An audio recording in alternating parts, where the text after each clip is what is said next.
What is up guys, Blue Spooky here. Just wanted to remind you guys before the video starts to like, share, comment and subscribe.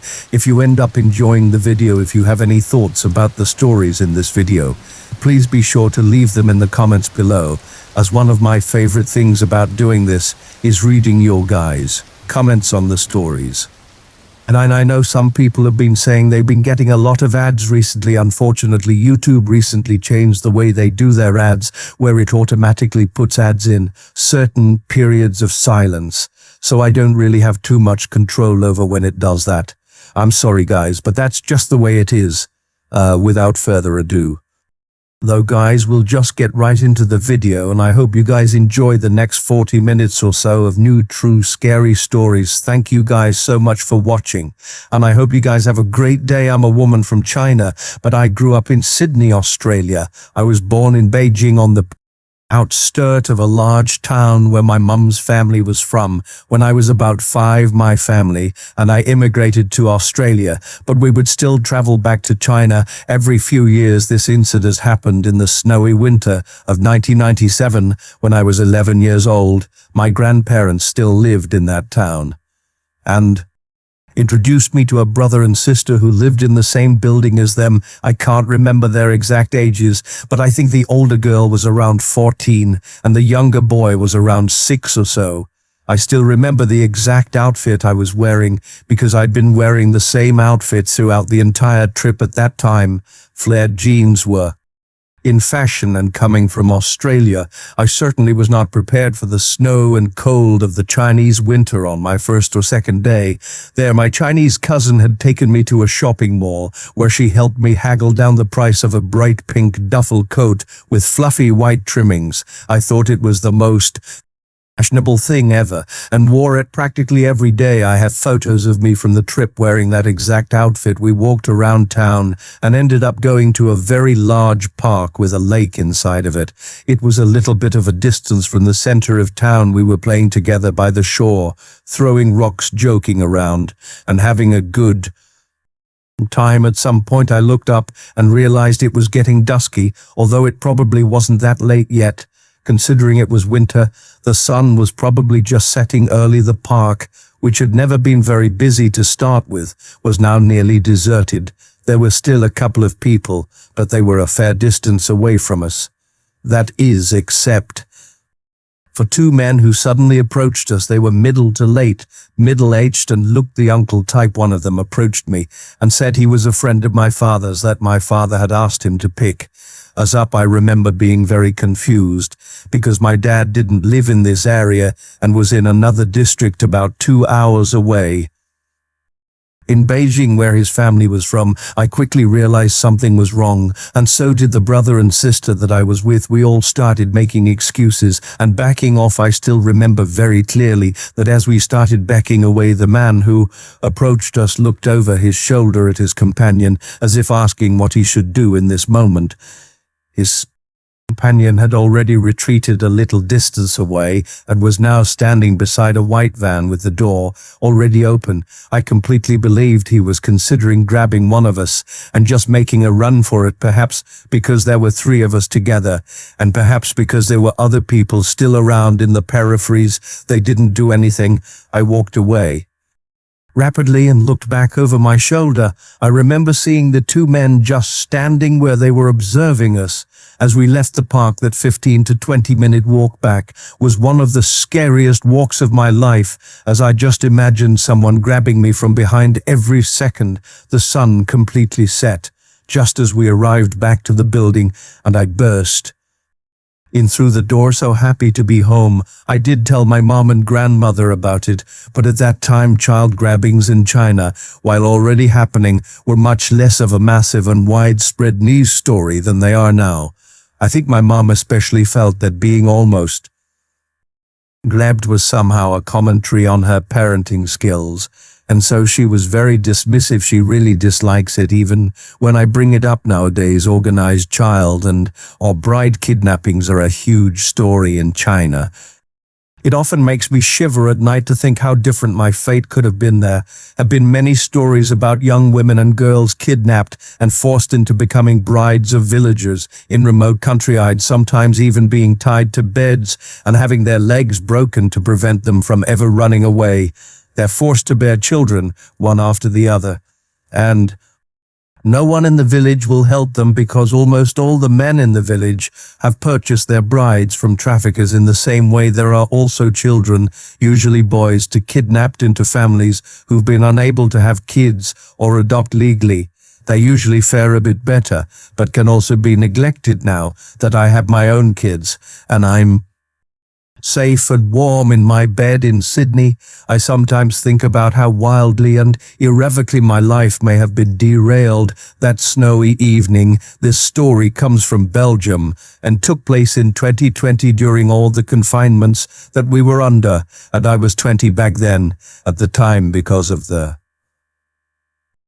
That's with everything going on in Belgium. The law stated that you should only go out to practice sports or to go to work. I took the habit of meeting up with a friend of mine to go out for runs together and to practice all kinds of sports in general. Both of us were quite fond of urban exploration and knew a spot on the outskirt of Brussels consisting of an old sports and wellness center. We took to the habit of hanging out after our runs there. To get into this spot, you must go through a hole in a fence, go down the street, cross a small portion of woods, and you'll come upon a football pitch and some tennis courts up on a hill. This is the center, which is an old 4-story building. The whole center takes up an entire street block. On that day, we had just finished a 5 kilometers run and went to our spot as usual. We were walking to the building since it was about to rain. That was when we noted 2 teenagers sitting on the roof's edge.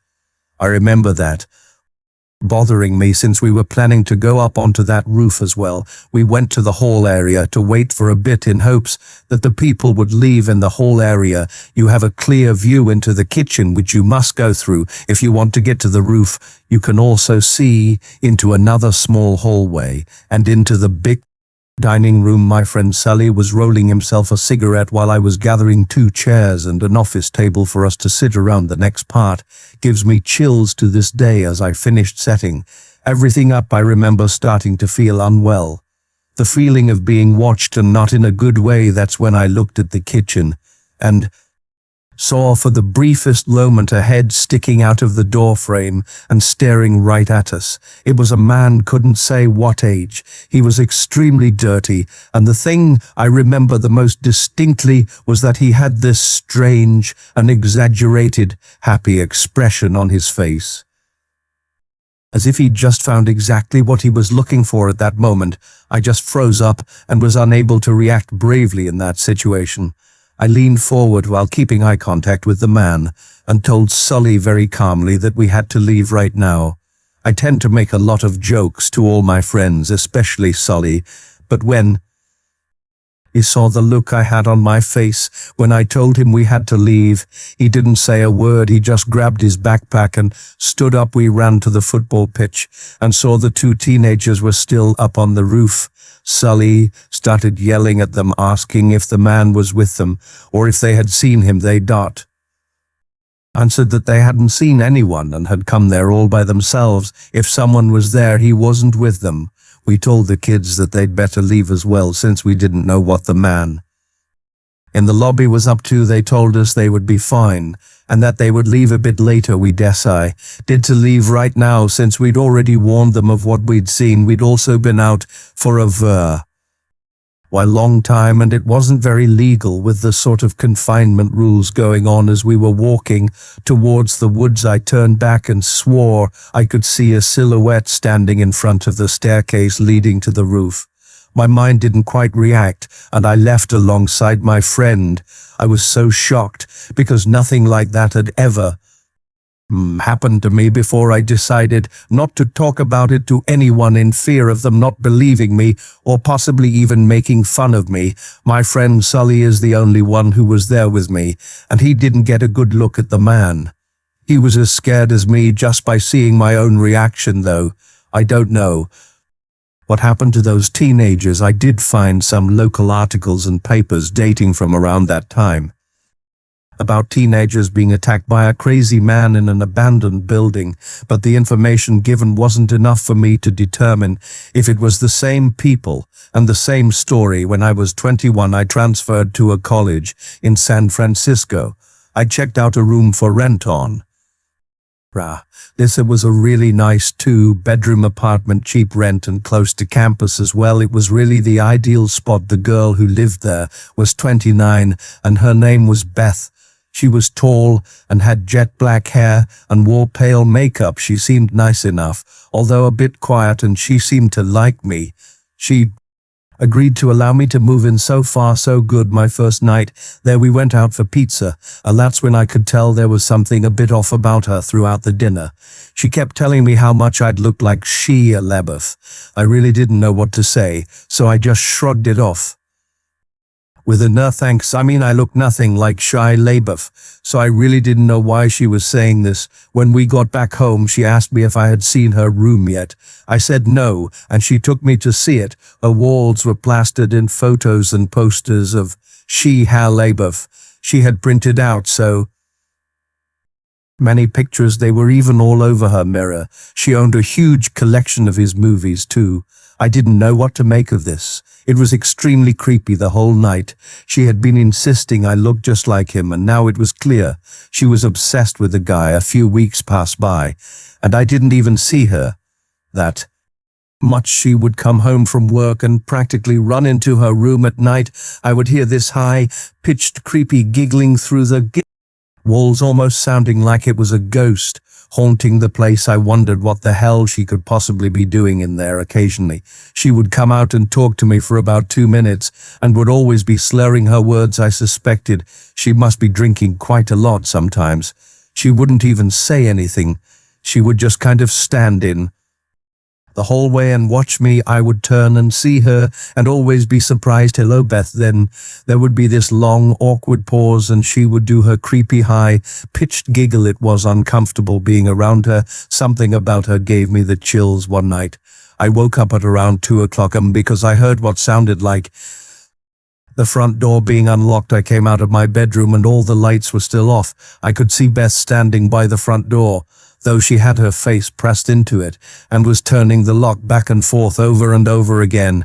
Every time she turned it, she mumbled my name. Seeing her standing in the dark mumbling my name obviously freaked me out. It didn't help that she looked like a taller version of the girl from The Ring. I quietly slunk back to my room and tried to just get some sleep. Maybe I'd pretend it was just a dream or something. One night I was watching Gladiator when she stumbled out of her room and turned on the living room light, forcing me to pause the movie. She asked me if I wanted to hear a story about her ex-boyfriend. Quite an uneasy segue into the topic, but I said sure, I'm willing to listen. I awkwardly sat back and listened to her. 10 minutes into her story, she was getting so worked up that she was screaming at the top of her lungs about her breakup. She wasn't listening to me at all. When I asked her to lower the volume, I was worried that on air of the neighbors was going to call the police because she was screaming so much. At that point, she'd randomly blurted out something that really freaked me out. She was going into a complete psychotic fight and blurted out that she was going to slit his throat and kill him. That was a big game changer. I had no idea what this woman was capable of. That was when I realized that even though I lived with her and saw her every day, she was a perfect stranger. Everything I had seen was becoming so disturbing. After a few minutes, she went back to normal, as if nothing had happened, and calmly thanked me for listening.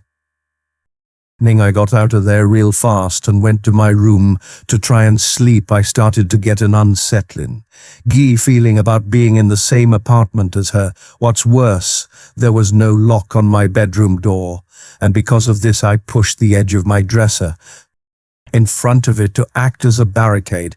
I remember being woken up in the middle of the night to the sound of my dresser scraping against the floor. Beth was pushing the door open. I turned on my light, shouting at her to stop. I could see her through the opening.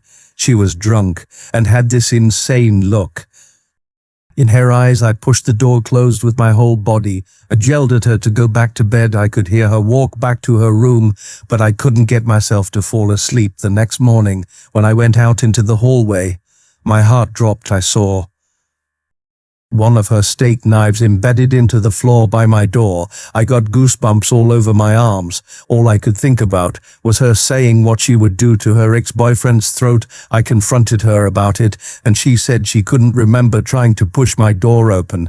Didn't even remember the conversation we had about her ex by that point. I'd clearly had enough. My lease was month to month, so I found a new spot and moved out about a month after I left. She contacted me. I was at the movies, and my phone was off when I got out and turned on my phone. I was shocked to see she had sent me over 40 messages. Over the course of the past 2 hours, they were all completely insane. They ranged from everything between, "Hi, how are you?" to "I hate you." It was just insane. I didn't respond, and I never heard from her again. I always wondered what would have happened if I didn't set my dresser against my door that night. Would she have entered my room with that knife and killed me? It freaks me out just thinking about it. Back in 2015, I went to Cologne, Germany for a work trip. I put that work trip in quotes because it was all on the company dime, but all it consisted of were a bunch of team-building exercises involving several different offices from around Europe, and the rest there was go-karting, paintballing, numerous lunch meets, and nights out on the town as well. Although we were technically there in a professional capacity, it was basically just a paid vacation. I was honestly super psyched to be there. It was my first time outside of the US, let alone going to Europe. So our first night there, I went out with a work buddy of mine, hitting up a few small bars after dinner to sample some fine German beers, and I do mean sampling, by the way, because despite what everyone said afterwards, we all knew darn well we couldn't get soused up since we had our first team-building activity the following morning, so we were left drinking smaller glasses of all the different beers in one place, then moving on to the other. These glasses couldn't have been any bigger than 8 ounces or so, and we weren't finishing every single one of them either. I know this may sound dumb, but even though we were drinking, the aim was not to get drunk, if that makes any sense. My point is that by the time we moved on to the third bar, we were still all sober and told ourselves this would be the last stop before returning to our hotel. We walked up to the bar, checked out the drinks menu, then ordered 2 small glasses of fruity, which turned out to be a bright red strawberry beer of some sort. Then, as we were talking about how awesome it was, some random guy just cycled up to us. You guys Americans, we get to talking to him just about where we're from and stuff, and it turned out he wasn't German, but had moved there from someplace else when he was a kid. Matt didn't want to press him too much on it. The way he talked made it seem like kind of a touchy subject. We moved on to other topics like why we were here visiting. It was around then he started asking if we wanted him to hook us up with any local girls. I knew exactly what he meant by that, so I politely refused on mine and my buddy's behalf, laughing it off and assuring him I was married. He moved on to drugs, asking if we wanted hashish or cocaine or ecstasy again. I said, no thanks. The guy then kind of paused, looked us both over, and asked me something that shook me to my core. He leaned in so nobody else would hear him and said in a very low voice, "Ah, it's boys you want. Yes, I could get you boys. Some very young ones." My buddy was mid-sip as the man said this. He just about choked on his drink as I told the guy to take a hike right now. I didn't think he was serious. I thought it was supposed to come across as an insult or something, but afterwards I wasn't so sure. I think, as horrifying as it may seem, he was the kind of guy to actually be able to follow through on such an offer. Anyway, like I said, I told the man to go kick rocks since he was getting on my nerves. The man sneered at us, laughed the rebuke off, then walked away, taking a seat with a bunch of men over in the corner of the bar. Me and my buddy worked through our beers, siphoned the pythons in the bar's restroom, and headed back towards our hotel room. On the way out, I could see the men in the corner of the bar, giving us major stink eye, but with me being somewhat street smart, I knew to stick to brightly lit places and try to shake their tail if they tried to follow us. We were walking for a few minutes. No one seemed to be following us so far, so I thought we were all in the clear. Shortly after, though, I realized that I was actually really drunk. It made sense, I guess. I had been drinking, but I was way too disoriented, like way too drunk, for the amount I'd actually consumed. Last thing I remember saying is, "Bro, I feel so gross." And then there was just nothing. I know we kept walking for a while, but I can't remember where, and I don't remember passing out or seeing those shady guys from the bar again. Again, that both my buddy and I woke up a few hours later as the sun was starting to rise and he had been completely rinsed of all his valuables. I'm willing to hazard a guess as to what happened. All the symptoms we both felt the next day were completely consistent with being drugged with GE or some other kind of sedative. We went to report it to the cops right away. They gave us some kind of urine test and lo and behold, tested positive for some kind of knockout drug. Not specifically GHB, mind you, but basically something that had similar effects. We both felt terrible for the next whole day. Honestly, it's not the worst thing that's ever happened to me, though. I know it could have been much worse, especially if those dudes were as shady as I think they were. Well, that's just it, though. I think what they did was some sort of warning. This is what we're capable of, sort of thing. I don't even know how they managed to slip something into our drinks. I have zero clue. Must have been when the guy was cleaning the glass or something, but I hadn't seen a thing. Certainly makes for some impressive sleight of hand and made it clear that whoever we're dealing with, they knew what they were doing. Heck, if they really wanted to, they could have simply made us disappear. We missed the first team building exercise in the morning and the second full day of karting too. That really stunk, knowing that we wouldn't be going again, but we had bigger fish to fry at the moment. No matter how detailed of a report we gave, though, or how much we pointed the cops in the right direction, they came back with nothing. I think the closest we got to a definitive answer was when one cop said he strongly suspected it being the work of an Albanian group who were known to scam tourists. As soon as he said that, both me and my buddy said, yeah, that sounds about right. The shady guy did say he was from another country. His unwillingness to talk about it could have been very genuine. Thankfully, we never ran into those guys again, and the rest of the trip was very fun. It made up for the initial drugging and robbery, but I always let that serve as a reminder that not everyone in a foreign place is a kindly stranger, and letting your guard down when you're traveling can come with a very heavy price. I've never forgotten this event, even though it happened over 10 years ago now. Today I'm 26 years old and I still get goosebumps. It's even creepier viewing it through adult eyes. To be a bit more precise, this event took place over a period of more than 6 months and all started when I was about 14 years old. At the time, I was attending a private secondary school in the south of France. I used to go to my grandmother's house every evening to wait for my mother to finish work and pick me up. My mother, who was retired, would wait for me in her car when I got out of school. However, as time passed by, I wanted to be more independent. I asked if I could start taking the bus home, and she agreed. I liked to put on my headphones and take advantage of this long journey to listen to my favorite music and get lost in my own world. The bus stop nearest to her house was about a 10-minute walk away. Unfortunately, the one right on the dead-end street where she lived had been condemned due to lack of use. That didn't bother me, though, as I enjoyed walking anyway. I started taking the bus every day at roughly the same time, though my schedule could vary sometimes. For instance, I didn't have classes on Wednesday afternoons when I was 14. I was still quite childlike by that. I mean, I had a very youthful appearance. I hadn't developed a woman's figure.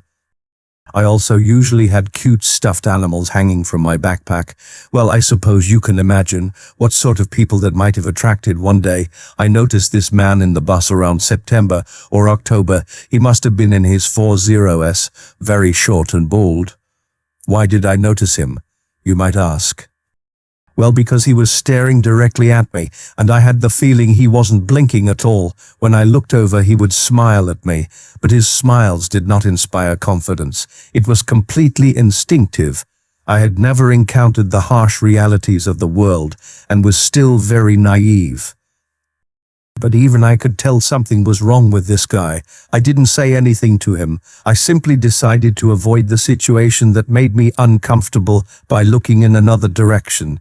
This, however, was the beginning of something I would remember forever. The man began to take the same bus as me every day at the same time, even when my schedule changed. To this day, I still have no idea how he could have attained that information. Unless he was watching me, did he live somewhere near the school? He would always stare at me with this strange smile, never once speaking to me. I would get off my bus at my stop and he would stay on and the cycle would begin anew. The next day, I was so terrified by this man that I didn't dare to tell anyone. I was afraid they wouldn't believe me and would say I was just overreacting. I was also afraid I wouldn't be allowed to leave the house after one day, around May or June, and near the end of the school year. I had enough. I got off at a stop halfway through my journey and hid behind a tree to try and lose him. I was fed up with his persistent staring. However, this time the man also got off the bus with me. He started looking around for me immediately. There was nobody else around. And that's when I realized I was in real danger now. The man began calling out to me, "Where are you, sweetheart? Come on out, let's have a chat together." I was sweating. I was unable to move from behind my tree hiding spot, but of course, he eventually found me. "Ooh, you're so pretty. You know, I'd love to have a chat and get to know you." Frankly, I didn't want to get to know him at all. He terrified me. I wanted to go home. I tried to make him understand that he was scaring me, and I wanted him to leave me alone. I asked him what he wanted. He just kept repeating the same thing. He wanted to get to know each other. The man gently stroked my face. The next bus soon arrived and I took the opportunity to run to it, but he followed me. He sat down and stopped talking and continued to stare at me with his creepy smile. I was in a state of internal panic. My thoughts were racing in all directions. I didn't know what to do. I made the worst decision of all. I got off at my usual stop. I was going to walk back to my grandmother's house, assuming he would do the same thing he always did and stay on the bus. However, this time he got off with me at the stop. It was a very lightly trafficked area, lined with little dirt paths that served as shortcuts to parallel thoroughfares. I thought he was going to grab me up and take me down one of those paths that I would never be able to go home again. Still, I didn't want him to notice my fear because it seemed to fuel him and give him a sense of excitement. He continued to try and ask me to get to know each other following me. I tried to run, but he kept aligning himself with me and wouldn't let go. Eventually, I reached my grandmother's dead-end street and saw the light at the end of the tunnel. I ran up to her house where she just happened to be standing in the doorway reading a book. She saw me coming, red-faced and shaking with panic. The bald man was staring at us from behind the gate. She saw my face and I didn't need to say anything. She yelled that she was going to call the police if he didn't leave. Immediately, he turned around and left that dead-end street. After that, my grandmother categorically refused to let me take the bus again. Until my senior year, she waited in front of the school gate for me every day. I never saw that man again. When I think that this guy, this adult, followed a 14-year-old me home, that he became fixated on me, and this happened every day, I worry how far it could have gone. Maybe that's what's most worrying about all of this. When I was in high school, I had a huge crush on a guy a couple of years older than me. He was on the boys' basketball team and I was on the girls' team. I would always try to get him to play basketball with me at our town's outdoor basketball court. He usually declined, though. One night in the middle of winter, he asked if I wanted to play some 1-1 with him. I thought it was a bit weird that he wanted to suddenly play basketball in the middle of night in winter, so I had my friend come with me. She got bored quickly and he was being really flirty with me.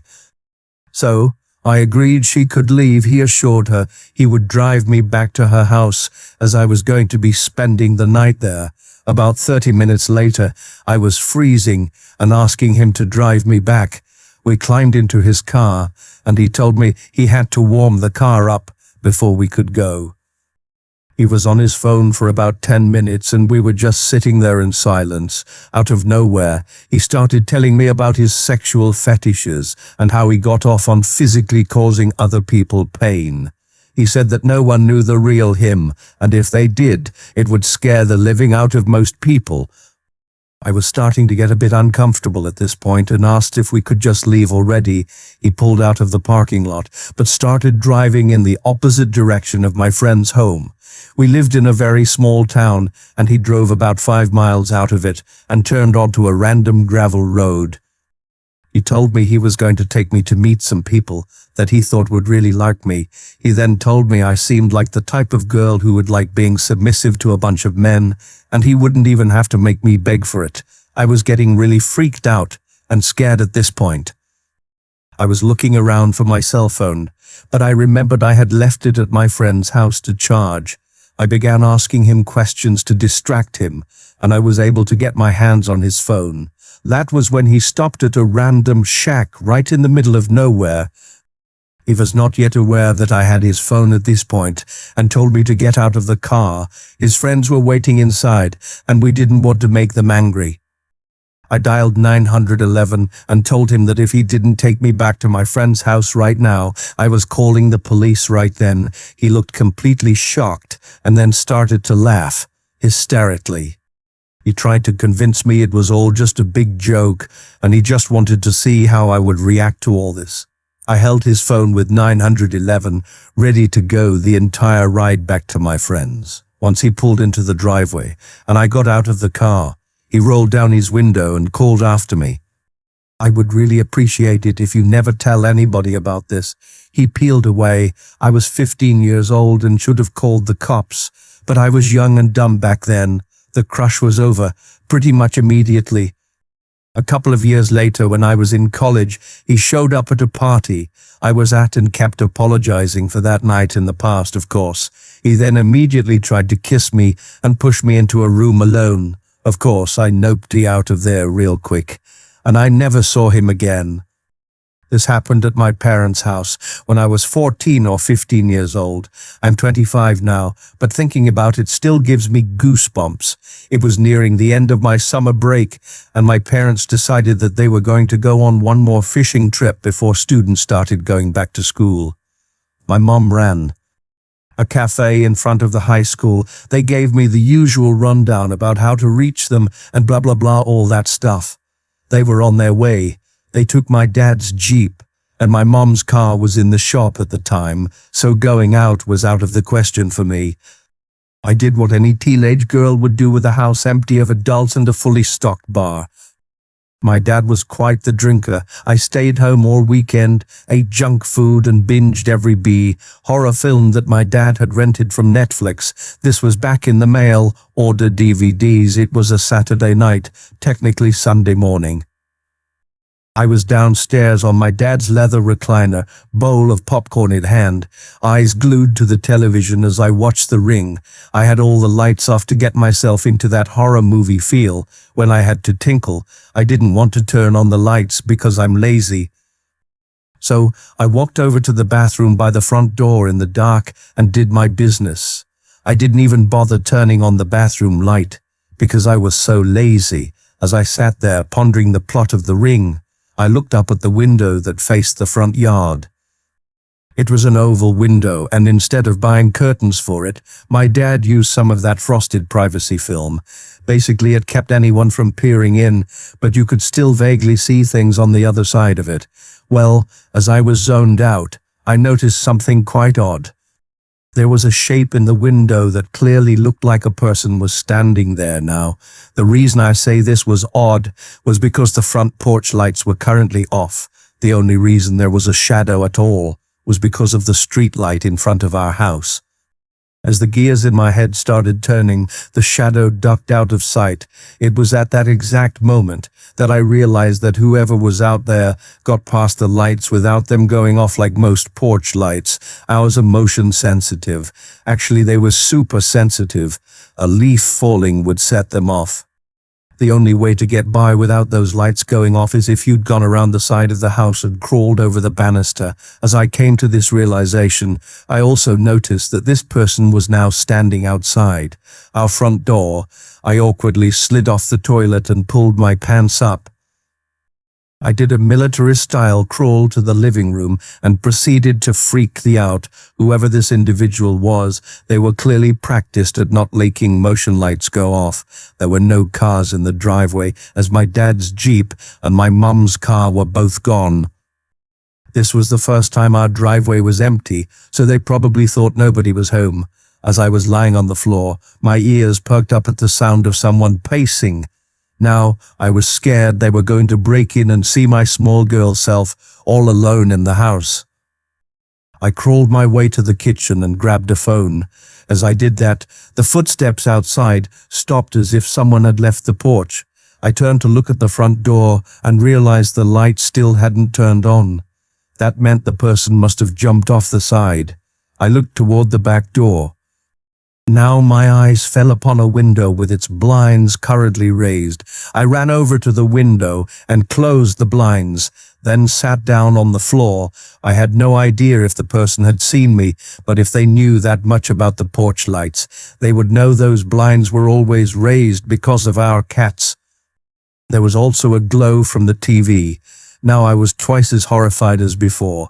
I sat there straining to hear any movement from outside, but I wasn't hearing anything, that is, until the porch door started to shake. My dad put a hook on the porch door so we could let out the cats without them running away. But most of the time my mum forgot to hook it closed. The reason I heard the door shaking was because my dad must have locked it last time he was out there. I was in full panic mode. Now 3 things. 1, this person knew how to maneuver past the porch lights. 2, they knew about the uncovered window that I'd hopefully covered up in time. And 3, they knew about the porch door being unlocked 99.9% of the time. Now, while I should have called the police at this time, like a smart person, I actually called my dad instead. As the phone was ringing, I made sure the back door, the garage door, and the front door were all locked up tight. It took a while, but my dad answered the phone, half pissed and half worried. I told him not to freak out, but I was freaking out. I told him what was going on. "Why didn't you call the police?" At this point I was in my parents' room, and I flicked on all the lights. I was hoping that with my parents' bedroom light on, it would give off the image that an adult was present in the home. He said he would call the neighbors, and for me to hang up and call the police right now. Before I called the police, I casually turned on every light in the home. By casually, I mean I ran around like an insane person and flicked them all on. When the police arrived, nobody was found. In fact, I was afraid to open the door to the cop that knocked. I demanded he show me some form of identification. He showed me his badge, and I even called the station to confirm his identity. The neighbors let my parents know I was safe, and that they didn't find whoever was skulking about the house outside. My parents drove home right after. The neighbors stayed with me until they arrived for the following week. I was horrified to ever be left home alone. I refused to open the blinds for the cats or use the downstairs bathroom, not to mention we have woods as our backyard. I was terrified that whoever had done this was still sneaking around in the woods outside. The scariest part was at the end of the following week, a woman's home was broken into and she was attacked. Her husband was out of town on a business trip and the pair broke in through the back door. Just knowing that if I was asleep or if they realized I was a teenage girl home alone, that I would have had a completely different experience was so terrifying. What is up, guys? Blue Spooky here. Thank you guys so much for watching, especially if you made it this far to the end of the video. If you liked the video, please be sure to like, share, comment and subscribe if you feel so inclined. If you have any feedback for me as well, be sure to leave that in comments below the video. If you guys have a story you'd like to send in, or if you'd like to contact me for any reasons, there will be links to my social media in the description below the video, including my Facebook, Gmail, and Twitter accounts. Go ahead and send me a message on any of those, and I'll try to get to you as soon as possible. If you do decide to send in a story, please be sure to include in the tagline what the name of the story is, if it has one, what type of story it is, if it has one, and how you'd like to be credited in the description below the video. Please make sure to include as much detail as you feel comfortable with and try to use as much proper grammar as possible to make sure you have the highest chance of appearing in a future video. Overall, I think that's pretty much it for now, guys. So, thank you so much for watching, and I hope you guys have a great day.